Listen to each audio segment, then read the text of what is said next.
2 enfants ont été échangés à la naissance. Après 16 ans, ils pourront rencontrer leurs parents biologiques. Ces parents ont des projets cachés pour leurs enfants. C'est l'histoire de Naji, un garçon normal, qui est aussi pauvre. Aujourd'hui, il va rencontrer ses vrais parents biologiques. Malgré tout, il veut poursuivre ses études. La sœur de Naji est triste, car elle ne voulait pas que son frère aille dans une autre famille. Il explique qu'il n'ira voir que ses parents biologiques et que, lorsque cela se produira, la vie sera comme d'habitude, il n'y a donc pas lieu de s'inquiéter. Sur le chemin du retour du lycée, il remarque une fille debout sur la balustrade du pont piétonnier. Comme un bon macho, il a voulu la sauver. La jeune fille est en colère parce qu'il avait gâché sa vidéo. Il s'avère qu'elle enregistrait une vidéo et ne voulait pas sauter. Elle explique que ses parents l'ont forcée à épouser une personne qu'elle ne connaissait pas et qu'elle cherche maintenant des excuses pour ne pas se marier.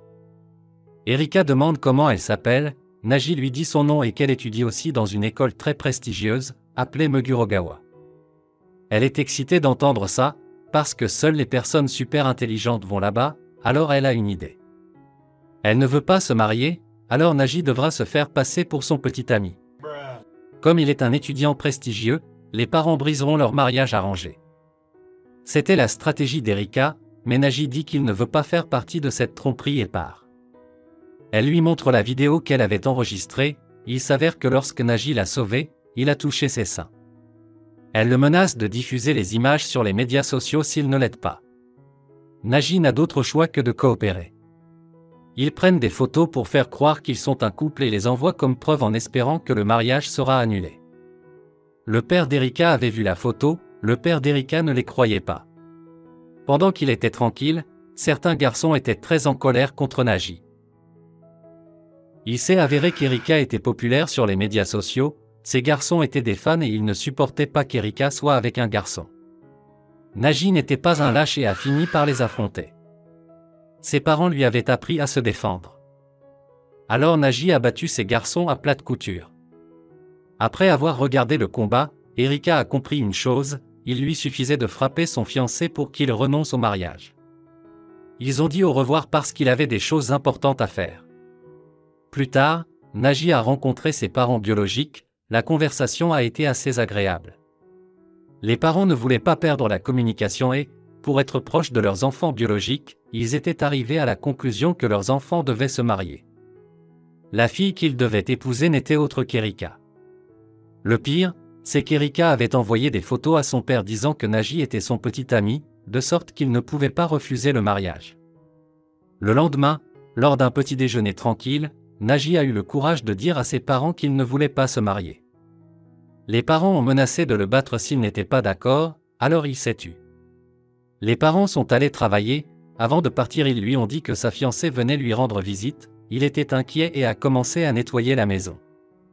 Erika mettait du temps à arriver. Il s'est demandé ce qui s'était passé et est parti à sa recherche. Lorsqu'il quitte la maison, il trouve Erika qui l'attend. Elle attend depuis 1 heure que quelqu'un vienne la chercher. Naji lui dit d'entrer. Rappelez-vous qu'Erika est une fille riche, qu'elle a du mal à s'adapter aux choses ordinaires et que cet endroit était un monde différent pour elle.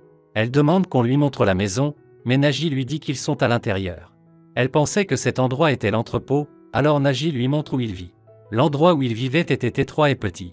Erika ne se sent pas à l'aise dans cet endroit et demande à Naji de l'accompagner chez elle. Naji est surpris de voir cet endroit. Cette fille était complètement millionnaire, même les chiens avaient leur propre maison. Il s'assoit pour prendre un café. Erika lui dit qu'elle ne veut pas l'épouser. Ce qu'elle voulait faire aujourd'hui était d'aller parler aux parents de Naji et leur dire de renoncer au mariage. Naji explique que ses parents travaillent dans un restaurant et que si elle veut les rencontrer, il peut l'emmener.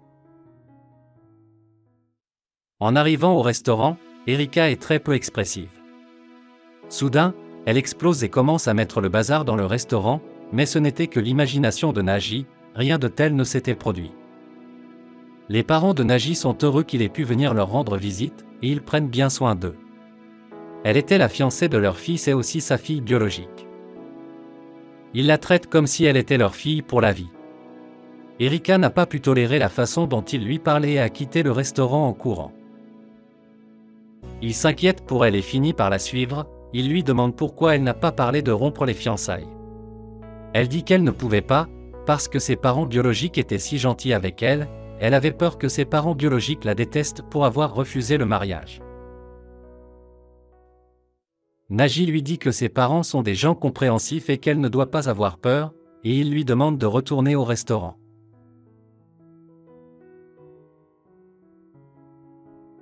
De retour au restaurant, la mère les accueille avec une étreinte chaleureuse. Erika a pu cette fois-ci profiter du repas avec ses parents biologiques.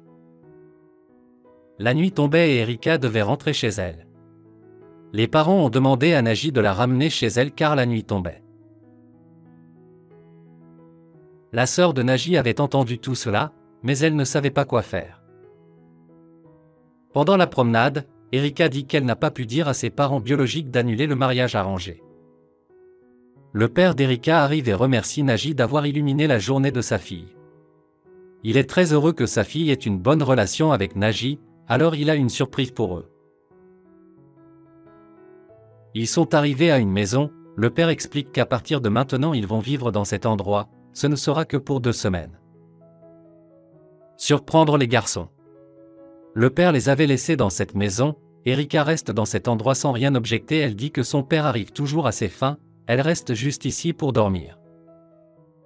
Les parents de Naji lui envoient un SMS pour lui souhaiter bonne chance dans sa nouvelle vie. Erika dit que pour qu'il n'y ait pas de conflit, ils devraient suivre des chemins séparés et ne pas s'immiscer dans la vie de l'autre. Au début, Naji était réticent, mais il s'est rendu compte qu'il avait de meilleures choses que dans sa maison précédente, il est devenu heureux et a décidé de rester. Dans cette nouvelle maison, il avait une tranquillité d'esprit qu'il n'avait pas dans l'ancienne, le but pour étudier dur était de battre le meilleur élève de la classe. Il est toujours arrivé deuxième, alors il voulait arriver premier. Une fois qu'il aurait gagné, il pourrait lui avouer son amour. La vie que le couple menait dans cette maison était différente, même s'ils disaient être chacun de leur côté, ils finissaient toujours par interagir l'un avec l'autre. Naji voulait absolument étudier, sa maison était loin de cet endroit, il n'avait donc pas d'autre choix que d'emprunter les livres d'Erika. Elle lui dit qu'elle lui prêtera les livres s'il l'aide à prendre de bonnes photos. Il ne veut pas perdre une journée d'études et n'a d'autre choix que d'obéir. Après avoir pris de nombreuses photos, Erika demande à Naji pourquoi il est si obsédé par les études, il répond qu'un jour il aimerait arrêter d'être pauvre et s'occuper de ses parents. Naji était également curieux et a demandé pourquoi elle était obsédée par le téléchargement de photos sur les médias sociaux. Erika dit qu'elle cherche une personne et veut être aussi visible que possible pour que cette personne la trouve. Naji demande des détails, mais elle ne veut pas lui en dire plus. La journée a passé rapidement et Naji n'a pas pu étudier. Le pire, c'est que les affaires de Naji étaient arrivées le matin, mais Erika ne lui a rien dit. Le lendemain, Naji va en classe et en fouillant dans ses affaires, il trouve une lettre, apparemment de la fille qu'il aime bien. En classe, le professeur a annoncé que Naji avait battu sa plus grande ennemie pour la première fois, elle s'appelait Sugawa. Naji pense que la fille qu'il aime va enfin se confesser, mais c'est le contraire qui se produit. Elle dit qu'elle ne va pas perdre dans ses études et qu'il doit se préparer parce qu'elle va étudier beaucoup plus, en partant avec un visage sérieux. Naji ayant accepté le défi, il se promet également de ne pas perdre devant Sugawa. Mais le destin fait qu'il tombe malade la même nuit et qu'il est sauvé par Erika. Elle lui dit que s'il veut avoir de bonnes notes, il doit aussi se préoccuper de sa santé.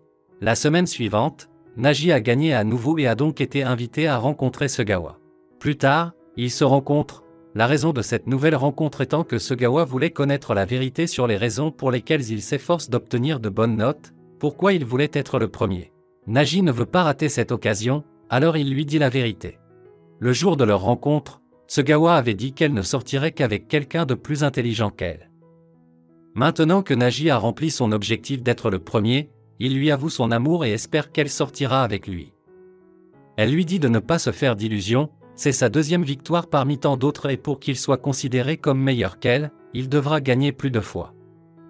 Sugawa dit qu'il ne perdra plus jamais, mais Naji répond aussi qu'il sera le premier en tout, jusqu'au jour où elle acceptera d'être son petit ami. Pour la première fois de sa vie, Sugawa se sent vivante, mais elle lui dit qu'elle ne peut pas être sa petite amie car elle est déjà fiancée. Plus tard, Naji est curieux de savoir à qui Sugawa est fiancé, lorsqu'il est interrompu par Erika. Elle l'informe qu'aujourd'hui est leur dernier jour de vie commune à la maison. Naji se montre un peu sentimental avant de partir, et lui dit qu'il a passé de bons moments avec Erika ces 2 dernières semaines. En quittant la maison, Naji remercie la maison de l'avoir accueilli, bien qu'Erika dise que c'est absurde de remercier une maison.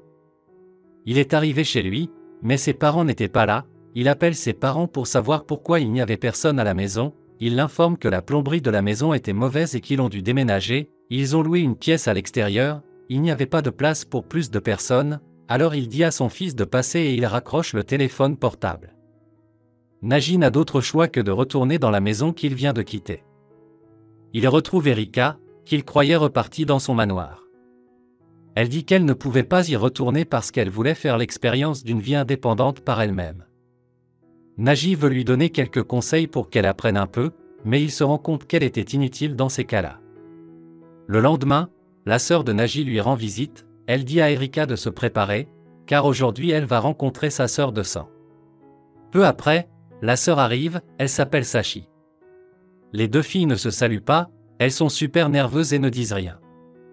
Naji était inquiet, il n'avait donc pas d'autre choix que de faire quelques activités ensemble. Il leur dit de préparer la nourriture ensemble. Pendant les activités, les filles ne peuvent toujours pas se parler, mais au moment de manger, elles se rendent compte qu'elles se ressemblent plus que d'habitude. Erika a compris que même si elles ne se connaissent pas du tout, elles pourraient s'entendre et profiter de certains goûts. Elle invite Sachi dans sa chambre pour qu'elle essaie ses vêtements. Elles étaient toutes les deux si jolies qu'Erika n'a pu s'empêcher de lui donner sa robe. Elles ont pris une photo pour se souvenir de ce jour. Plus tard dans la nuit, Sachi a vu la photo. Elle était heureuse car elle avait une nouvelle amie.